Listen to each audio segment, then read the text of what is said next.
Lopez is the young scientist, young historian that already knows or study about Indonesia, especially Sulawesi, Celebes, or not Sulawesi. Yeah. Uh, may I introduce everyone online and offline? Online maybe some students or some people, maybe some teacher. I also share the links to my colleague. Uh, teachers at school and students and some of my uh, colleagues here at the university. Okay, Ari Lopez is Asian Center researcher at the University of the Philippines. He is associate professor and assistant to the dean for research, publication, publication and information at the Asian Centers, UP or University Philippine Diliman. He obtained his PhD in history from Leiden University, the Netherlands, and he likewise received Research Master MPhil and BA cum laude in history from Leiden also. He also holds a BA history degree from UP. So Ariel's area is interest include Indonesian studies, colonial and maritime history, Philippine history, and Southeast Asian history. So everyone that join online or offline, we can time is yours, Ariel, to present your research. Terima kasih banyak Pak Arya dan terima kasih Universitas Erlangga ya untuk apa ya atas undangannya ya. So it's a great honor to be here and present a preliminary version of a paper that I started working on with sebenarnya sama Professor David Henley ya. Tapi kami belum selesai penelitian apa ini essay ini. Okay, so the title is Slavery. So maaf ya karena ada sedikit perubahan judulnya dari Maritime Raiding in Southeast Asia ke mungkin lebih specific ya, Slavery and Globalization in Southeast Asian Historiography, Labor Demand, Status Rivalry, and Military Capability in Sulu slave raiding from around 1750 to 1900. And in this presentation, I'll present some theories of how we understand this notorious slave raiding and piracy that emanated from the Sulu archipelago, and present some, at least two theories that we could use to understand this activity. Now, so, and probably many of you already know that from the end of the 18th century to the middle of the 19th, Southeast Asia, in particular island Southeast Asia, which includes the Philippines, much of Malaysia, or Indonesia, felt the full force of the slave raiders of the Sulu zone. Between 1770 to 1870, around 200,000 and 300,000 slaves are thought to have been imported into the Sulu Sultanate. And by 1850, captives and their descendants made up more than half of the population of the Sulu archipelago. And this is according to James Warren. In the Philippines, these raidings were,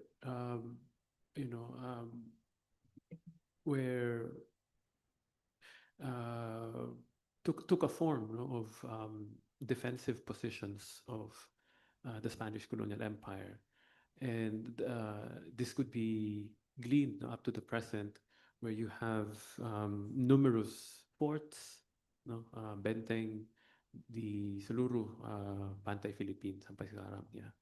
This one is in Palawan, but you also have even up to North Luzon, all throughout the Visayas. You have defensive forts, supposedly against the raiders from the south, from Sulu and Mindanao.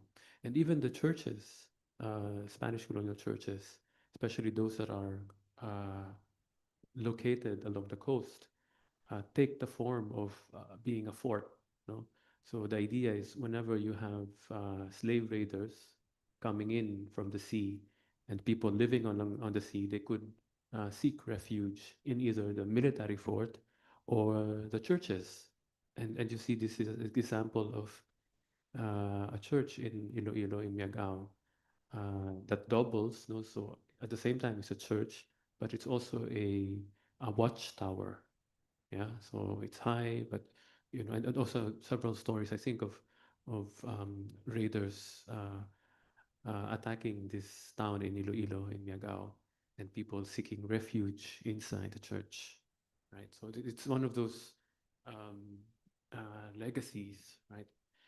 And we are thankful to the work of the Australian scholar James Warren, who gave us this two important books, no, on maritime raiding from the Sulu archipelago, the Sulu zone, the dynamics of external trade, slavery, and ethnicity in the transformation of Southeast Asian maritime state, 1768 to 1898, and the sequel, no, Iranon and Balangingi, globalization, maritime raiding, and the birth of ethnicity.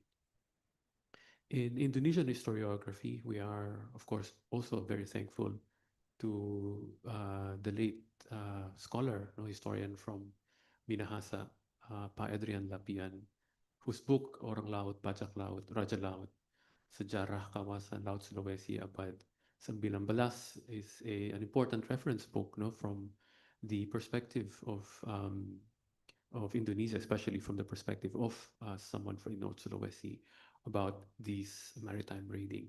And the term for these raiders, no, Lanun or Iranun, has been adopted in, for instance, in Bahasa Melayu as equal to, so pirates equals to Lanun, meaning Iranun, no, from the southern Philippines. Now, the main question that I'd like to ask is, what drove this approximately century-long spree of organized violence and abduction of people? Yeah. So what's the reason behind this maritime raiding? And we go to several theories, and we propose at least two theories, right? So the first theory is jihad, no, religious war, and this is uh, espoused, no, most prominently by Cesar Adib Mahul, a perhaps the foremost and pioneer historian of Muslims in the Philippines, right? And so for him, the raids into Spanish-held territories could not have been initiated simply to get captives for the slave market. The taking of captives was a response to what the Spaniards did to the Muslims. So it's a Spanish Catholic versus Moro Sulu Muslims, right? It is true that there were Sulu and Iranian pirates, but this gave the sultans cause for concern too, in common with the Spaniards. Concerning the Muslim attacks on lands already held by the Spaniards, it should be noted that these were launched to contest the Spanish presence in the Philippines. It was therefore a form of defensive warfare. When the native converts of Luzon and the Visayas were used under Spanish command to invade Muslim lands, it became essential to weaken this source of strength and to aid Spain.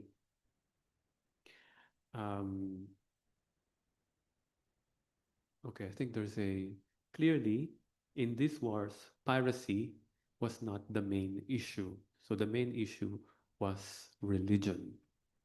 Yeah.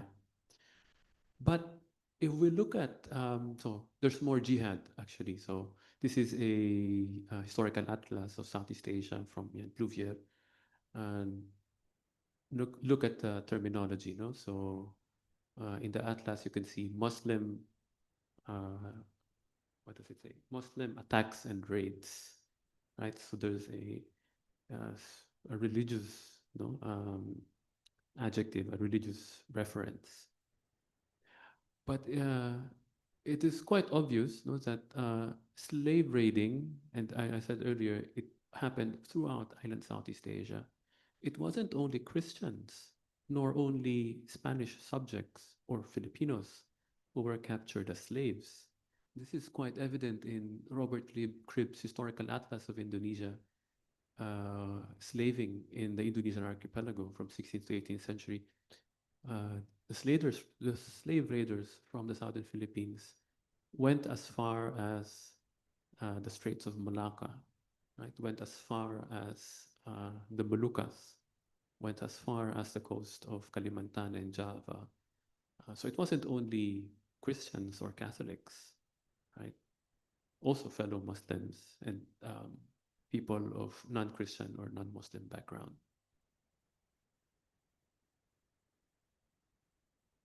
Okay, we go to the second theory of why these raids happen, right? The second theory is one that has, I think, strong colonial origins, no? That there was commercial constraint and political decay. So the old sultanates went into decline, into decay because of the coming of the Europeans. Another prominent historian of the British Empire, Nicholas Starling, let me read what he wrote. No? The old empires decayed but were not replaced, and within their boundaries, marauding communities appeared, led by adventurous sharifs or depraved aristocracies or hungry chiefs. The invasion of the Europeans did not destroy the native states, but it reduced the old capitals from splendor to poverty, and their chiefs from heroism to ambivalence, from constructiveness to stagnation. He further wrote, Spain, impeded by the Dutch, had failed to subdue the sultanates, and they had been able to strengthen their political structures. But the Spaniards had deprived them of the chances of building an empire and of attracting substantial international commerce. The restiveness of the Datus was not surprising. Even a strong sultan could not contain it. The sultanates remained, and they become increasingly the centers of wide-ranging piracy directed not only against the Spaniards.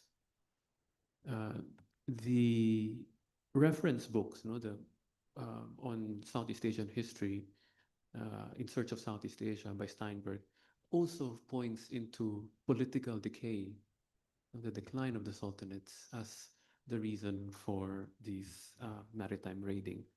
So let me read. In particular, it can be argued that the European presence, increasingly superior in arms and relying especially on the exaction of commercial treaties from weaker powers, the compulsory stapling of trade in its own entrepôts, and the detachments of vassals and dependencies, contributed to the decay of the larger political units in the Malay world and to their fragmentation either into weaker states or into squabbling bands of marauders. The loss of commerce and revenue to the ruler and chiefs produced a corresponding diminution or loss of political control. In effect, the 18th century, in the 18th century, the forces of instability represented by pretenders, rivals, opportunists, and knaves gained a freer reign, and for longer periods than had traditionally been the case. Another response was a great increase in what is often described as piracy, which in Clausewitz's definition of war was an extension of diplomacy and can be described as a continuation of trade by other means. It was the heyday of tough, lawless, marauding communities such as the Balangingi and Ilanon of Mindanao and Sulu. Now, um, do we agree with that theory? No? But we see contradiction. No? So at the same time, they point to political decay as the reason for raiding. These people, Steinberg and Tarling, acknowledge that the upsurge of piracy in Sulu coincided with an upsurge, not an interruption or decline of international trade, right? So why is it that if there's, you know, if it's really decline, then why is it that you have much commerce, no? So Sulu, founded in the 15th century, reached the peak of its importance and prosperity in the 18th and early 19th centuries. As much as anything, its rise then was due to strong demand in China for luxury goods such as bird's nest for soup, obtainable in the Sulu Sea area. Merchant shipping of the South China coast thronged the harbor of Holo, the Sulu capital, and from there a net trade of trade routes reached all over the Northeast archipelago. So, um, and furthermore, the objects of the piratical raids, the slaves, were not in themselves items of international commerce. So in this case, piracy cannot have been the continuation of trade by other means, right? So, um, so it is important to note, as Steinberg mentions, that slavery in Sulu, as generally in the archipelago, was primarily a method of incorporating more people into the organized community. Slaves were sometimes sold as chattel, but they were usually enrolled in a datus following. Alongside free men, their children could expect to become free. So I think the summary of this theory is while they say, oh because the Sultanate's decline, there's piracy, but they contradict themselves by saying it is the very period that international trade boomed in Sulu, right? Okay, now we go to the third theory, and that is Warren's own theory why raiding happened. And this is because of labor demand. Yeah. So I think I should read the entire text, no? The establishment of European and Asian commerce and capital at Sulu in the late 18th century on a hitherto unprecedented scale stimulated dramatic increases in production and demand for labor.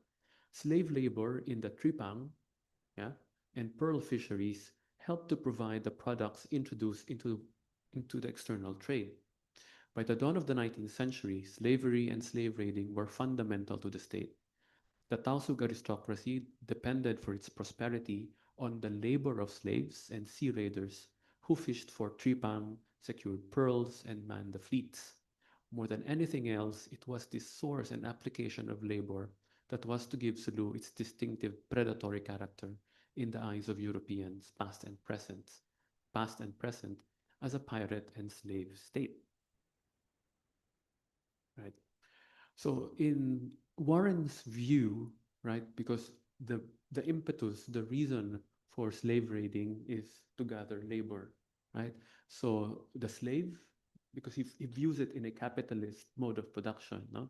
So slaves and the slave raiders were victims of global capitalism. The demands of European and Chinese for exotic commodities like sea cucumber and bird's nest increased slaving activity among certain groups in the zone. To obtain more guns and ammunition, metal tools, textiles, and opium, these maritime marauders had to obtain more and more slaves to collect and process particular commodities to sell to the Chinese tea traders. Thus, there was a rising demand for tea in Europe and a concomitant increase in regional-wide slave raiding in Southeast Asia. The efforts of ambitious status to participate in this burgeoning world capitalist economy forced the demand for additional labor up. The need for a reliable source of labor power was met by the slave raiders of the Sulu zone. It is worth emphasizing again the powerful economic forces that were pushing the Tausug aristocracy in the direction of acquiring more and more slaves, since it was the labor of slaves that made possible global regional trade. Slavery rose markedly and became the dominant mode of production. So, in Warren's thesis, um, everything is driven by the demand of China for goods, especially tripang. Yeah. So there's a market demand for trepang, and then the Sulu uh, raiders need manpower, need labor to gather to collect trepang. Yeah. So in this sense, both the Sulu raiders and the raided victims were, and the raided slaves were victims of this um, capitalist demand, from China. Um, and And this idea of labor demand is so prevalent in Southeast Asian history textbooks. So Norman Owen, in his Emergence of Modern Southeast Asia, also repeats this idea.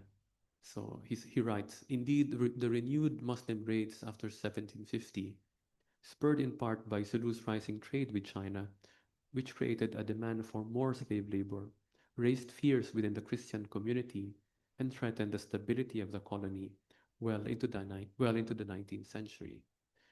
Jayamalar Katiritambi Wells also wrote this.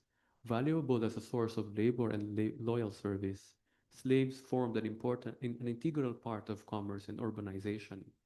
Their role in the economy continued well into the late 18th and early 19th centuries, when, for example, slaves formed the economic backbone of the Sulu Sultanate, engaged in collecting tripang, sea cucumber, and other marine resources for the expanding Chinese market. But, and this is, I think, one of our main contributions to this debate is it true that captured slaves were put to work in the tripang or pearl industries? Well, we found that Warren's own evidence is not very strong. In the Sulu Zone, in the book itself, there's this appendix on the statement of slaves, uh, escaped slaves, no fugitive captives of the Sulu Sultanate, contain summaries of the statements of the captives. So none of the escaped captives reported having worked in the tripang or pearl industries, and only 10% in fishing in all cases. So you see, the majority of the raided slaves worked in agriculture, yeah, or domestic work. They were there not to gather tripang. They were there not to gather uh, pearl. And also, um, if Warren's evidence is combined with, and this one is from the earlier one is from the sorry from the Spanish archives, yeah, and this one is from the Dutch archives. Warren's evidence, if combined with other similar sources containing the testimony of escaped captives, the picture is the same. That most of the slaves fall into they when they escape, and they were interviewed by colonial authorities, they say they work for agriculture, rice planting, basically, yeah, or domestic stuff, so slaves in the house doing, well, we don't know, no, what they do as household slaves. um, Sorry. Yeah. So indeed, reports from the same period identify agricultural work and not tripang or pearl collection processing as the main preoccupation of slaves. So these are testimonies of these are reports of colonial officials. So the usual occupation of slaves in Sulu are agriculture, fishing, salt processing, trade, and domestic work. Another official wrote, according to the testimonies of the escaped captives, the raiding vessels visit Banangingi Sulu on their return journey to sell or exchange the raided captives, and also normally place them for agricultural work. Yeah. Now, um, we go to two theories which might be helpful. No, but also maybe before going that, I'd also like to emphasize that processing tripang for export could not have been done easily by slaves, because it requires some skills. Yeah, you need to to dry it. You don't export the fresh tree palm, right? Um, okay. So one theory is that the the how do you uh, the that slave raiding, maritime piracy, is part of has long indigenous traditions, cultural traditions in the Sulu archipelago, right? And the wealth that was provided by international trade in the 18th and 19th century allowed raiding to become more prevalent. Yeah, that's the fourth theory, that it has been there, but it was supercharged. It was, the Sulu raiders were empowered, you know, by the economic benefits provided by trade. Um, so the most celebrated form of warfare in the Visayas, for instance, was sea raiding or mangayaw, a word which appeared in all the major languages of the Philippines. Its root appears to be kayaw, for example, Ilocano kinayawan, captive, and it meant a raid to bring back slaves or heads, right? From William Henry Scott. Another Spanish, this one is from the Spanish chronicler, who reports that the slaves constitute the main capital and wealth of the natives of these islands. Thus, they were sold, exchanged, and traded just like any other item of merchandise from village to village, from province to province, and indeed from island to island. So, in this sense, in the fourth theory, um, we might think that it what happened in the 19th century was a form of traditional violence being supercharged. You know? In the period 1750 to 1850, three circumstances enabled Sulu chiefs to realize their traditional ambitions to a degree not matched before or since. First, sorry, there's a, I don't know, in the PowerPoint. First, trade wealth allowed them to finance more and bigger slave expeditions. Second, imported cannon and small arms made their expeditions more effective and dangerous. And third, the position of Sulu in an interstitial no man's land between Spanish, Dutch, and British spheres of influence allowed them to act, at least for the time being, with relative impunity. Um, Meanwhile, continuing political decentralization within the Sulu archipelago meant that the pattern of raiding, the pattern of raiding and enslavement was enhanced and amplified by intense competition of wealth and status among members of the chiefly class. Right. Okay. Now we go to the fifth theory.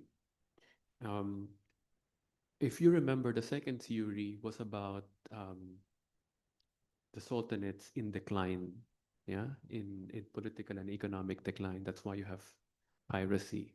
But in the fifth theory, we think that um, the sultanates were not in decline, but in the process of expansion. Yeah, and raiding, or and piracy, as the Europeans called it, was just the beginning of was a step towards a more peaceful, more diplomatic means of exchange. So it was not the end in itself for the Sulu people. It was just a strategy, for them to initiate commerce, for them to initiate diplomatic relations with places, with sultanates, with polities outside the region. Yeah. So, while Sulu and Mindanao expanded commercially, their political influence over the island polities was stunted by the presence of European colonial power. So, we call it frustrated expansion theory. Raiding was a complementary, if not preliminary, activity to more peaceful means of slave exchange, either through trade or tribute. So, but without the benefit of lasting political relations between Sulu and other surrounding polities, raiding remained the main course to acquire slaves. and other goods. Sorry. So this is just an example of, so we have an example in the late 18th century where you have the Sultan of Mindanao uh, capturing the chief of one of the polities in the Sangihe Archipelago, And the instruction when he was returned, no, when he was sent back, was when you come back to Mindanao, make sure that shark's fins, tripang, bird's nest, and coconut oil would be sent back to Mindanao. Yeah. So first they raid, no, they capture people, but they send them back and to initiate trade. Yeah. um, okay, maybe we can skip this. Now, you see, not not all places were raided by Sulu and Mindanao. They just don't go out of the sea and take whoever they want. It's not that. No? There were places in the Philippines, in say in Sulawesi, um, that were friendly to the so-called pirates. For instance, in Toli-Toli, no, Tontoli in Sulawesi, uh, sorry, it's your campo. You were born in Toli-Toli. Oh,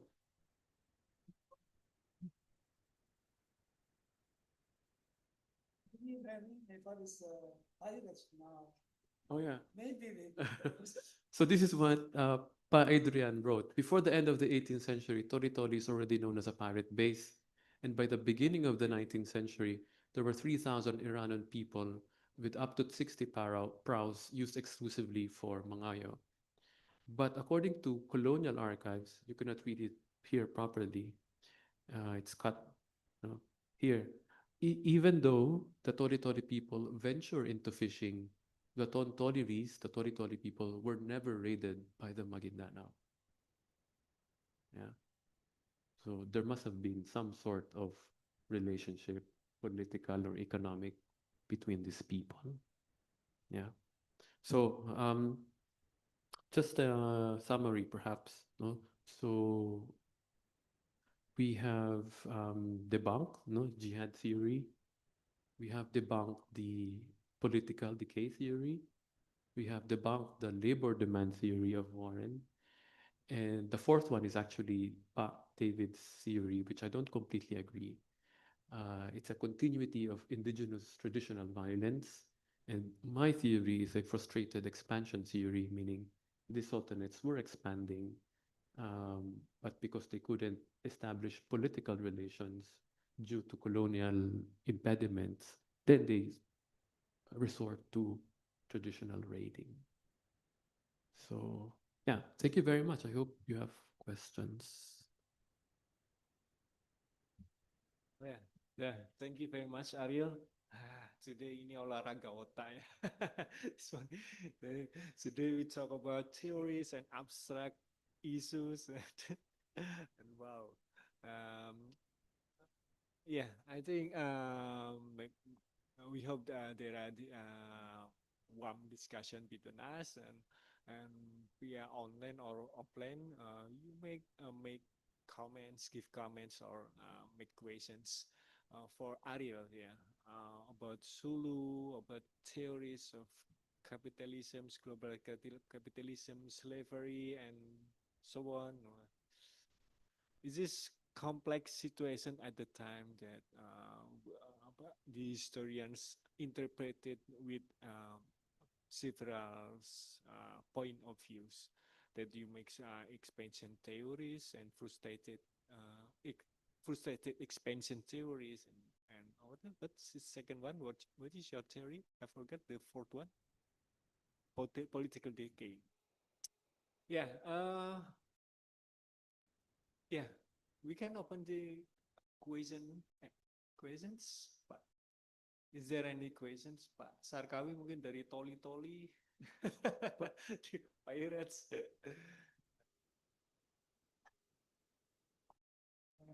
Iya. Di YouTube itu, di Zoom itu ada dari Ternate. Mhm. Yeah, yeah, Zoom. Yeah. Zoom, di Zoom mungkin bisa di apa dibacakan.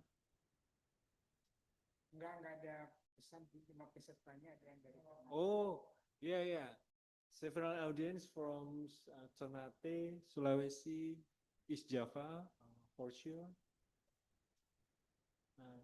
Yeah, Ilham Baskoro, Lili MSI, yeah, a lot.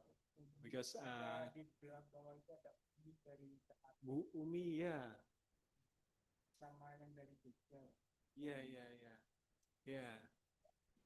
Welcome. Yeah, maybe the audience in Zoom's reference, Bu Murdati. Thanks. Arya.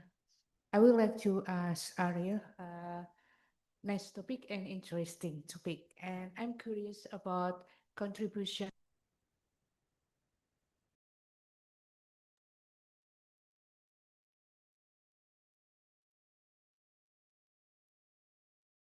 Um, yeah, that's something that because I do historical work, so unfortunately we always have the problem of sources, and they don't. It's hard to get, yeah. Uh, but maybe we could say that women rulers. So in Sulu, the Sultanate has you have a number of very important figures. They're not named as sultanate, but they were often behind the power, the power behind the throne. Yeah. So, like I think in other areas like in Aceh, we have very strong women rulers. Also in Cebu, um, they make sure that um, marriages between they know who to marry their sons, right?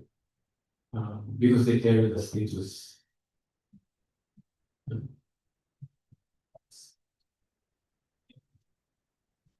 Yes.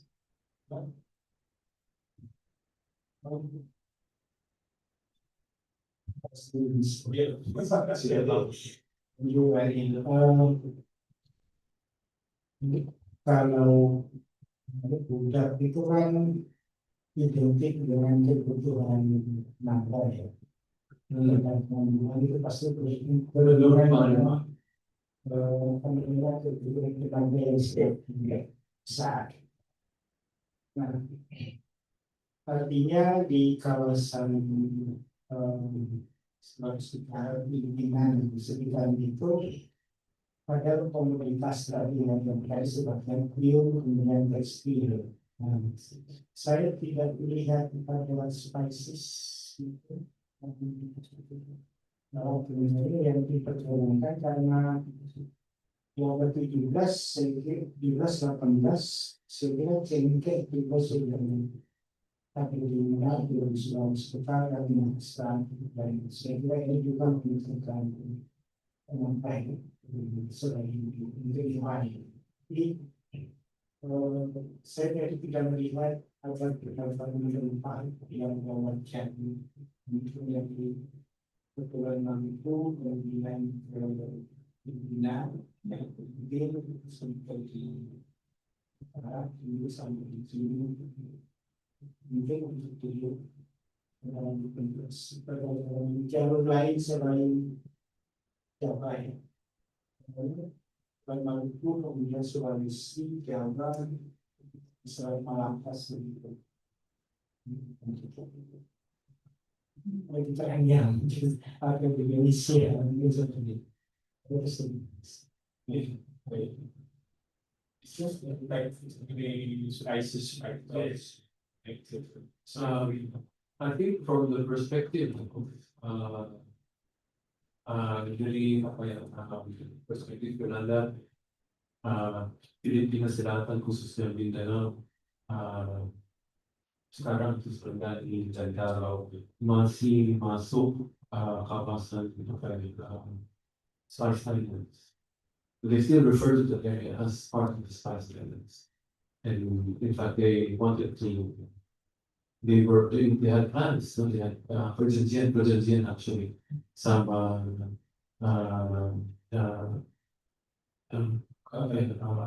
toko-toko politik di sana, in the closing years of the 18th century. So it's, for them, it's,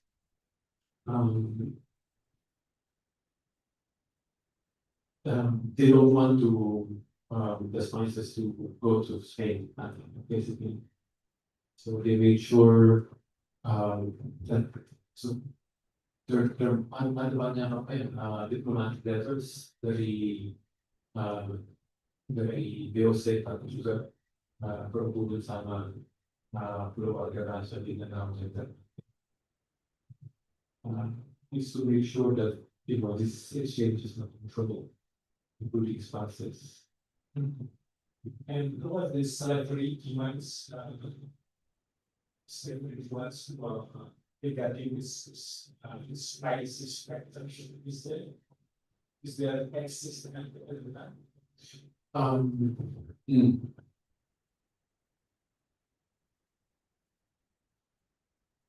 I don't think there's a direct one, yeah. But in Mindanao itself, the Europeans were interested in a local, species of cinnamon. Yeah, cinnamon. There's no, locally grown, nutmeg, mace, cloves, you know, they're all from the Europas. Yeah.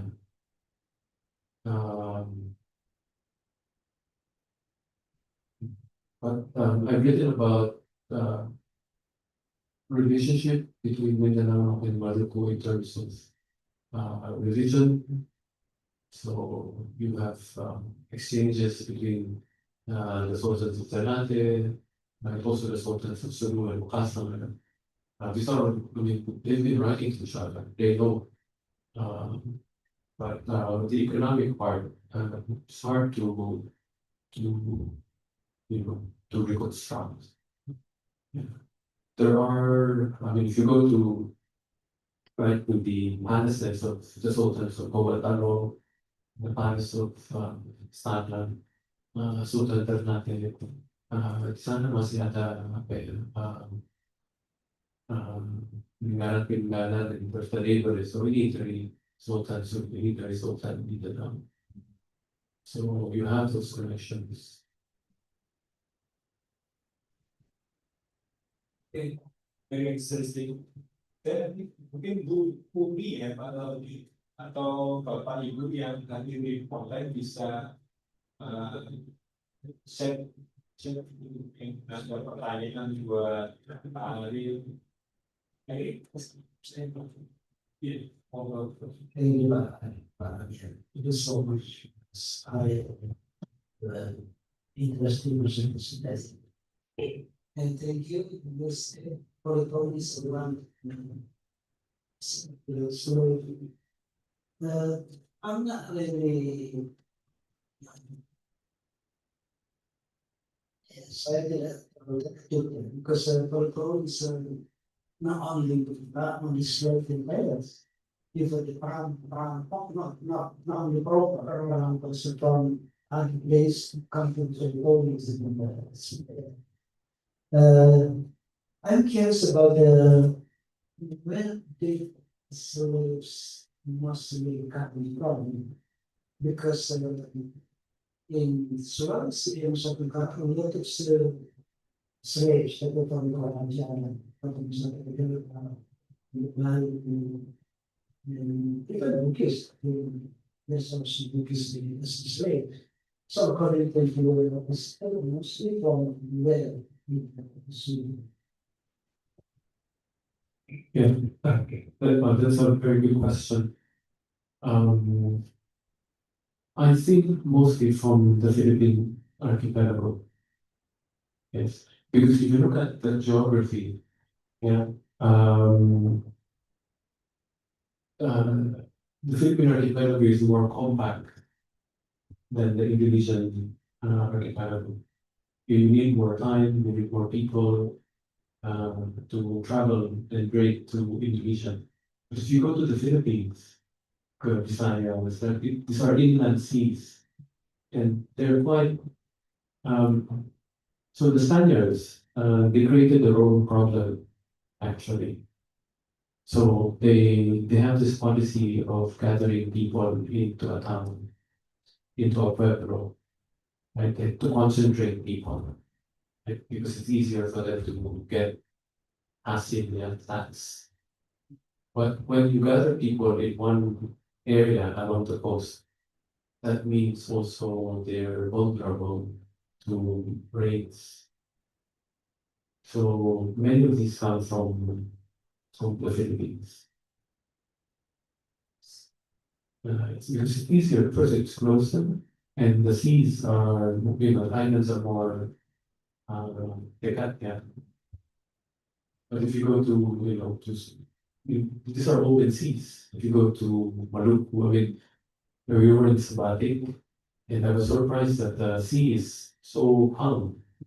But in Sulawesi, the seas were about the sun. So, yeah. But the security group, there is some options. I think there were, yeah, there were, but not as much as from the Philippines.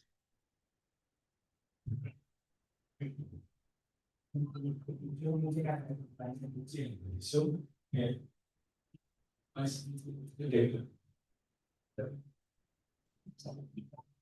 Okay.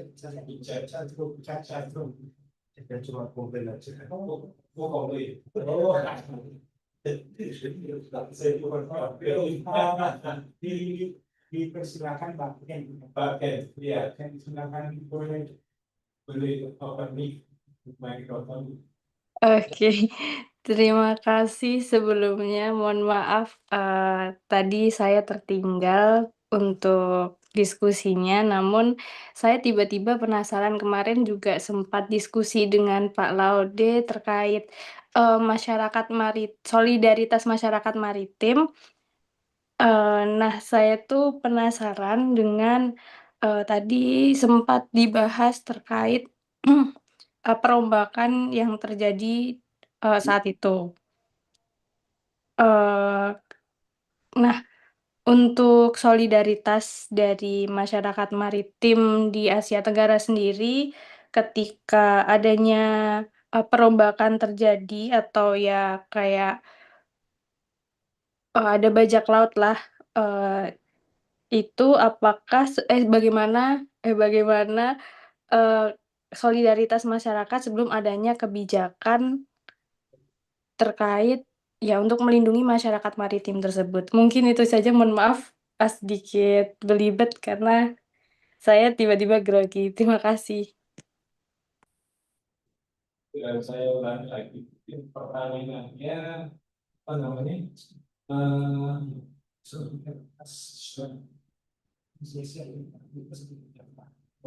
Solidaritas masyarakat maritim di Asia Tenggara yang berhubungan dengan slavery, dengan perbudakan yang terjadi di menurut penelitian Mas Pak. I think the fifth theory points to the importance of political relations in order for you to be safe from being raided.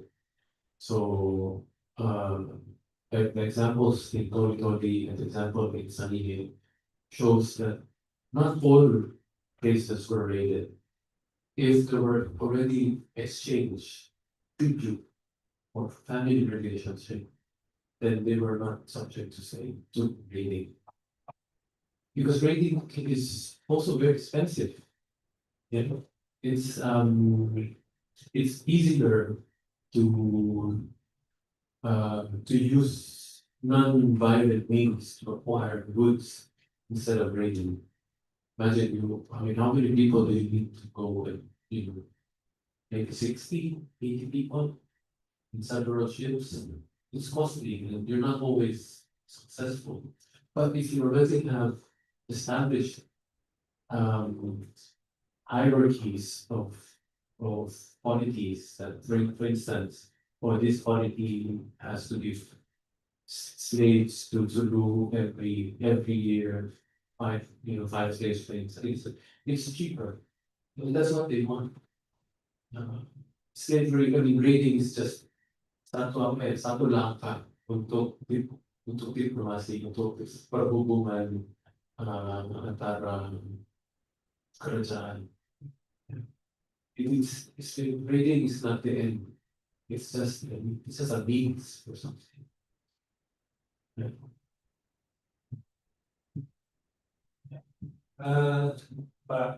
Pak Ken ini mahasiswa kayak Fakultas Budaya, is doctoral students here. She just research about our university student in the future, so we see price is about the issues of solidarity. And the next questions, there are all words. Is it present?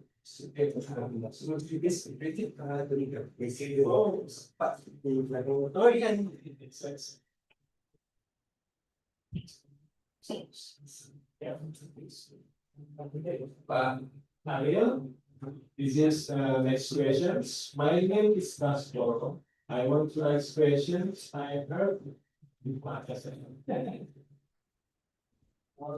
Yes, it's Basel. Yeah. You can hear this. I heard that those alternates still have cultural influence in Bangsamoro today.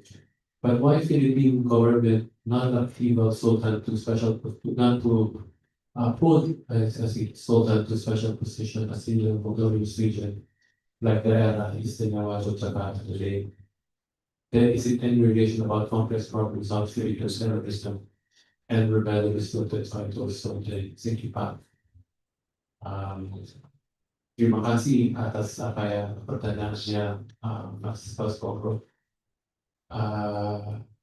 Masalah itu, I think, is rooted in the American colonial policy in the 1920s, when the Sultanate was the Anjou was destroyed, and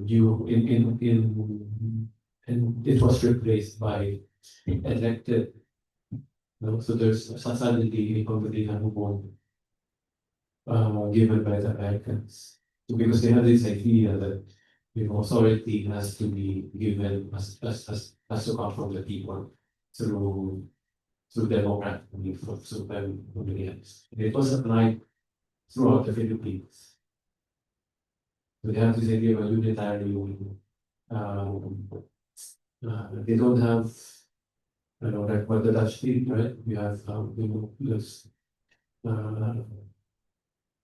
indigenous political authority was sort of maintained, but in the Americans removed all the traditional powers of the Sultanates. I think that was crucial there. But today it would be impossible, because now I think Pascoro was asking whether the Sultan of Sulu could still be like the Sultan of Jakarta. Mustahil.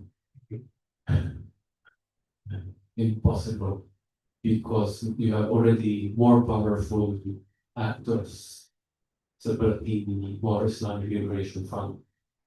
Ya, itu bukan kekuasaannya bukan dari otoritas tradisional, tapi dari Islam. Yeah. So that, of course, they're more modern, and they don't acknowledge traditional authority, like, They do practice, which one? traditional things. Well, first of all, the Sulu Sultanate, so Bangsamoro itu sekarang di bawahnya mungkin sekitar 10 etnis, ya, and Sultanate Sulu itu hanya mostly suku Taso. Tapi di Mindanao ada suku Maranao, suku Maguindanao, and they were never under the Suku Sultanate. So putting them under a sultan is problematic and will never happen. Okay, interesting and interesting answers. Is there any questions or anyone else? Anything else? Okay,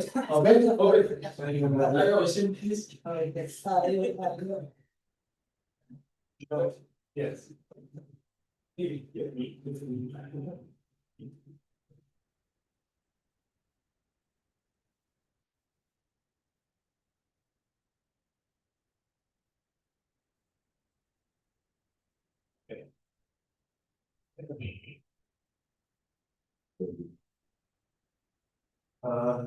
I just wonder how you like get the archive. Is it hard or maybe you need to more like criticize the archive because it's for pirate, you know. This I don't know, is it certain or maybe like you need to how to say like close to the fight actually. Yeah. Is it hard to get the archive? Well, yes. It's hard. The thing is, these European colonial empires, Spain and the Dutch and the British, they have their own definition of piracy, right? Anything that is against piracy, against terrorism, then that's.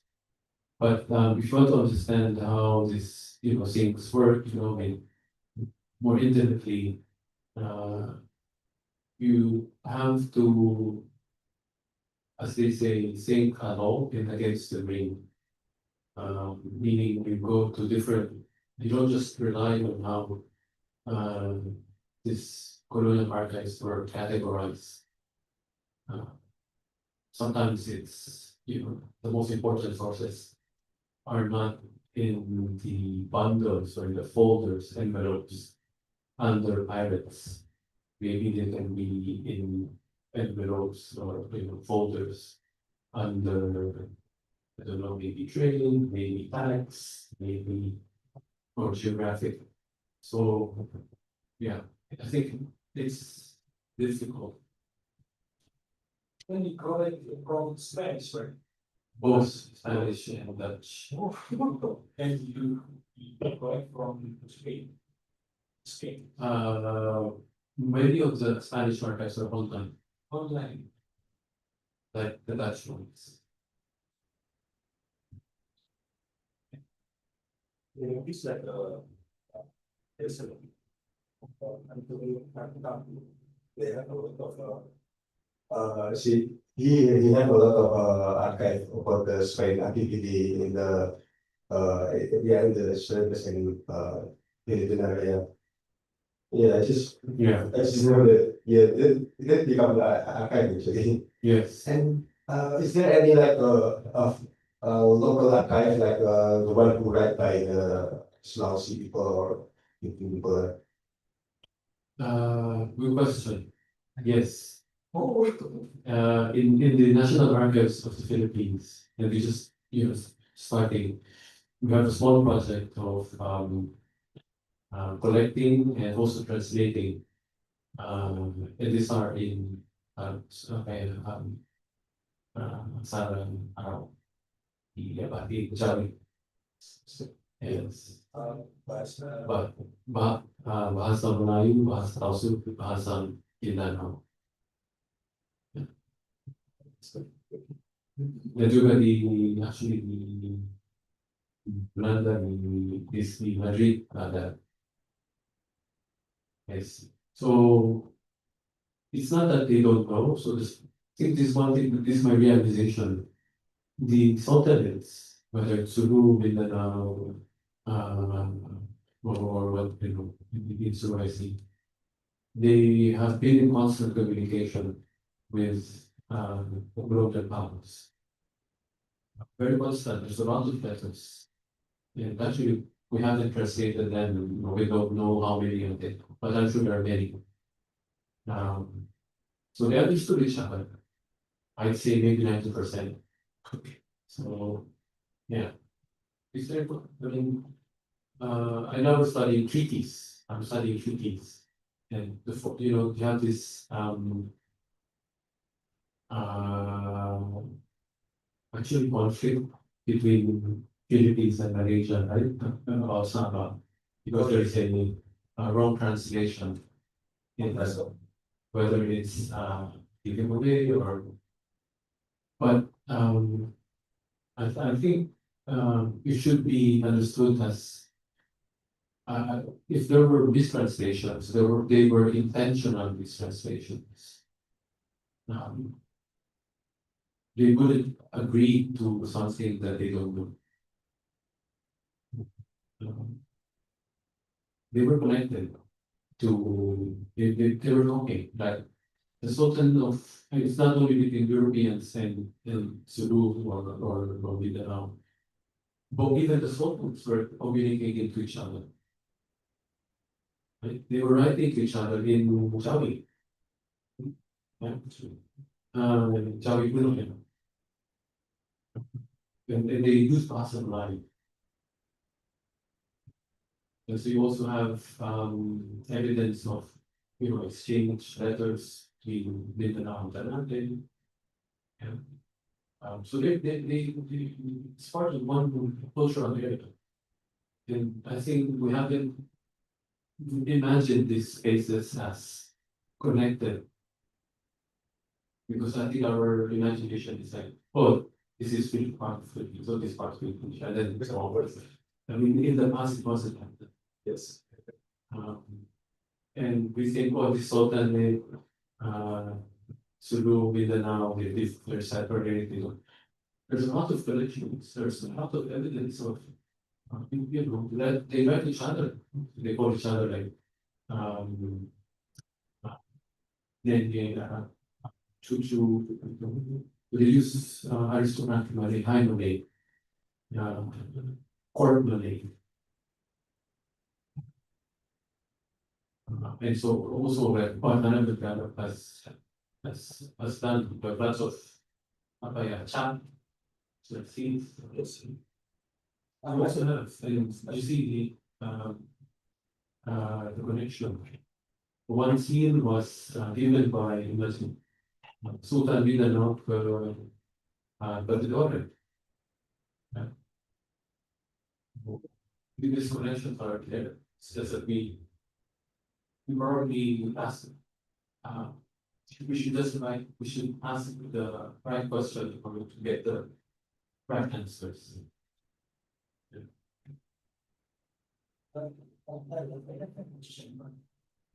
Social structure. So, because like in South Sudanese, they are for the first one is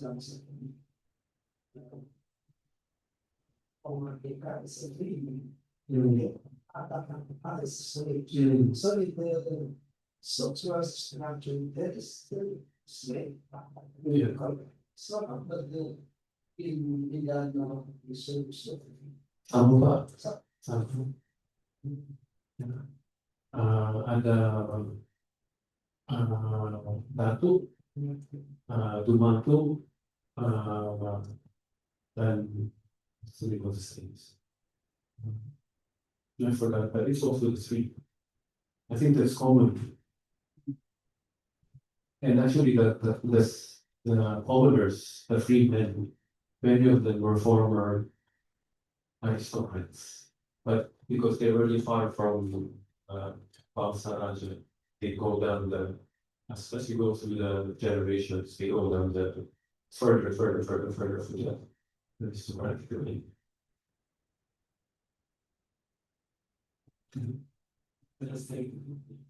Oh, yeah, yeah.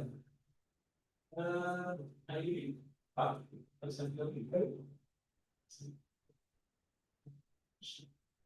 When I was researching later, I found the novels, almost about five titles.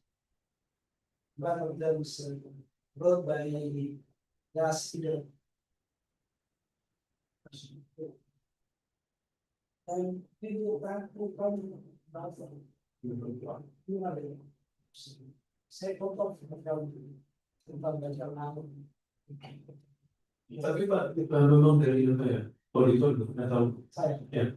Yeah, You were born in Toledo. Wow. and that's I thought you were from South Sulawesi. that's why I have a black Filipino. That's what according to my father, my kakek saya punya darah. Saya juga bukan dari di sana naturalisasi. I have 5% strength with 5%. Nanti yang menarik titik tentang status persaingan status tadi ya. Kalau di kondisi itu kan bangsawannya adalah kemudian yang ada tahun seperti ini. Tapi kemudian muncul di community lain juga kali kemudian ada lakode itu. Dalam apakah bagian dari pertarungan strategi karena cerita orang jualan itu lain itu kalau itu sudah posisi kalah. Jadi ada yang berebut, ada yang lalu itu menang. Nah, lalu saya kemudian menghubungkan persaingan itu kemudian menciptakan jalan baru kemudian antaranya kami dapat berimbang itu jalan persaingan dulu dari itu. Oke, kerajaan Zulu ada apa hubungan sama bahasa. Kalau Mindanao sama Ternate. Yeah. And in Mindanao, they use gelas seperti kacil. Kacil itu kacili. I think it's called Ternate. So there's a lot of adoption of that title. Yeah. Maybe about the situations political contestations so along on this is there any difference to the status or the names of economics news like rowdy, rowdy because of the political contestations. And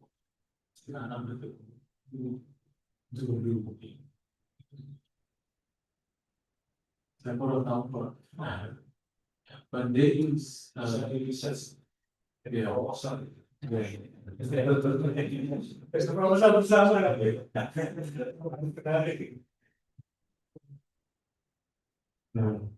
ya karena di silsilah ajaran yang itu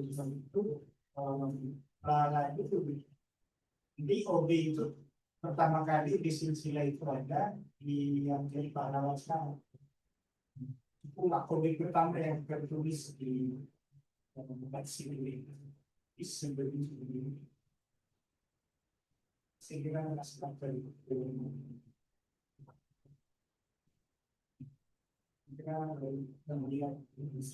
also, I think we have to the Kerajaan Spanyol, they had so many expeditions to Sulu to destroy the documents. So many of, it's lots of violence. Yeah.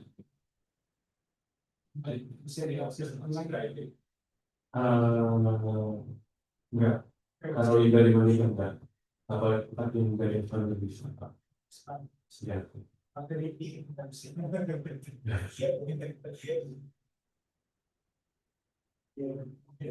Tapi pada ibu Pak Ari itu ada pertanyaan enggak ada.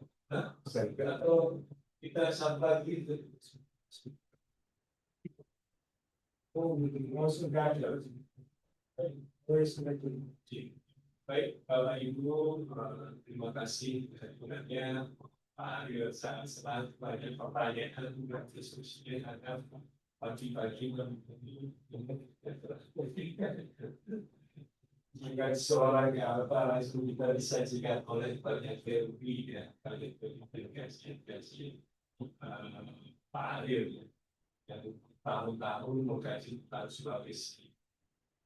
Baik, kita bisa tutup ya, mungkin nanti ada diskusi lebih lanjut, bisa bersama aswal lain, interview Pak Seragami, yang Pak Soben, ya, teman-teman yang ada di komen, terima kasih banyak yang sudah hadir, baik dari dosen, mahasiswa, guru, dan MSI, dan seterusnya. Terima kasih. Selamat siang.